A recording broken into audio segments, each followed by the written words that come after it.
This time check is brought to you by Diatabs. Tapos ang diarrhea sa bilis talab Diatabs. This newscast is brought to you by Yan ang Alagang Unilab.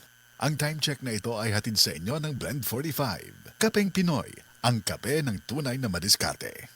Oras, hatod ka na to sa Camel Soy Sauce. This time check is brought to you by Davis Paint. Basta pintura, hanapin ang tatak Davis.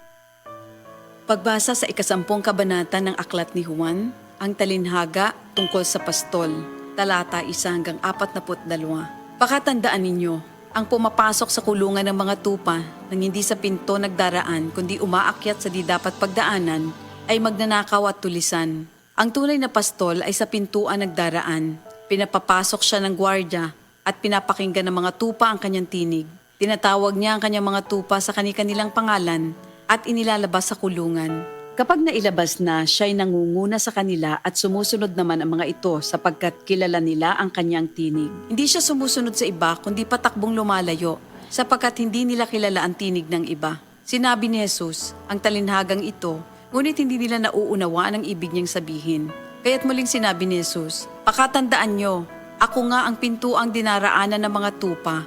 Ang mga nauna sa akin ay mga magnanakaw at mga tulisan, ngunit hindi sila pinapakinggan ng mga tupa. Ako ang pintuan.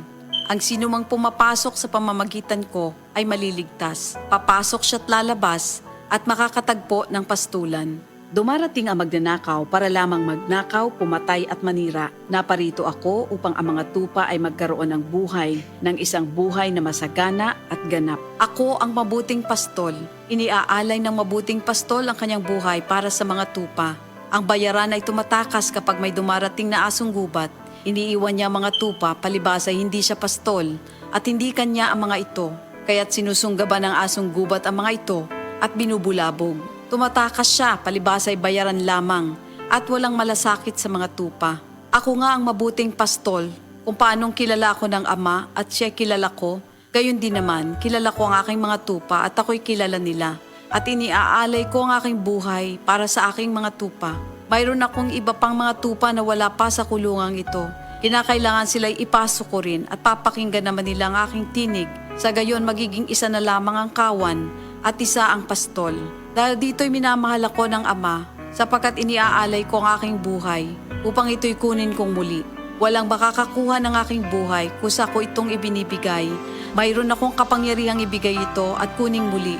Ito ang utos na tinanggap ko sa aking Ama. Dahil sa mga pananalitang ito, hindi na naman nagkaisa ng palagay ang mga Hudyo. Marami sa kanila nagsabi, talagang sinasapian na ito ng demonyo at nababaliw. Bakit ba kayo nakikinig sa kanya? Sinabi naman ng iba, hindi nakakapagsalita ng gano'n ng isang sinasapian ng demonyo. Nakakapagpagaling ba ng bulag ang demonyo? Taglamig na noon at kasalukuyang ipinagdiriwang sa Jerusalem ang pista ng pagtatalaga ng templo. At habang naglalakad si Jesus sa templo, sa portiko ni Solomon, pinaligiran siya ng mga Hudyo at sinabi sa kanya, hanggang kailan mo ba kami ilalagay sa alanganin? Kung ikaw nga ang Kristo, sabihin mo na ng tuwiran. At sumagot si Jesus, sinabi ko na sa inyo, ngunit ayaw ninyong maniwala. Ang mga ginagawa ko sa pangalan ng aking Ama ay nagpapatotoo tungkol sa akin. Ngunit ayaw niyong maniwala sapagkat hindi kayo kabilang sa aking mga tupa. Nakikinig sa akin ang aking mga tupa. Nakikilala ko sila. Sumusunod sila sa akin. Binibigyan ko sila ng buhay na walang hanggan. Kailan may hindi sila mapapahamak at hindi sila maaagaw sa akin ninuman. Ang aking Ama na siyang nagbigay sa kanila, sa akin, ay lalong dakila sa lahat at hindi sila maaagaw ninuman sa aking Ama. Ako at ang Ama ay iisa. Ang mga pinuno ng mga Hudyo muling dumampot ng bato upang batuhin siya. Kaya't sinabi sa kanila ni Jesus, marami akong mabubuting gawang ipinakita sa inyo mula sa Ama. Alin ba sa mga ito ang dahilan at ako'y inyong gustong batuhin? Sumagot ang mga pinuno ng mga Hudyo, hindi dahil sa mabubuting gawa kaya ka namin babatuhin, kundi dahil sa paglapastangan mo sa Diyos, sapagkat nagpapanggap kang Diyos, bagamat tao ka lamang. Tumugon si Jesus, di ba nasusulat sa inyong kautusan? Sinabi ko, mga Diyos kayo. Mga Diyos ang tawag ng kautusan sa mga pinagkatiwalaan ng salita ng Diyos, at hindi maaaring ipawalang bisa ang sinasabi ng kasulatan. Ako'y pinili at isinugo ng Ama. Paano ninyo ngayon masasabing nilalapastangan ko ang Diyos? Dahil sa sinasabi kong ako ang anak ng Diyos? Kung hindi ko ginagawa ang mga pinapagawa ng aking Ama, huwag niyo akong paniwalaan. Ngunit kung ang ginagawa ko ay ang mga ito, paniwalaan ninyo ang aking mga gawa kung ayaw ninyong maniwala sa akin. Sa gayon matitiyak ninyong nasa akin ang Ama at ako'y nasa Kanya.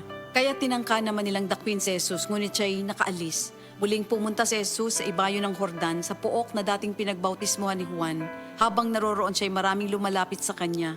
Sinasabi nila, si Juan ay walang ginawang himala, ngunit totoo ang lahat ng sinabi niya tungkol sa taong ito. At doon, maraming sumampalataya kay Jesus. Ito ang salita ng Diyos.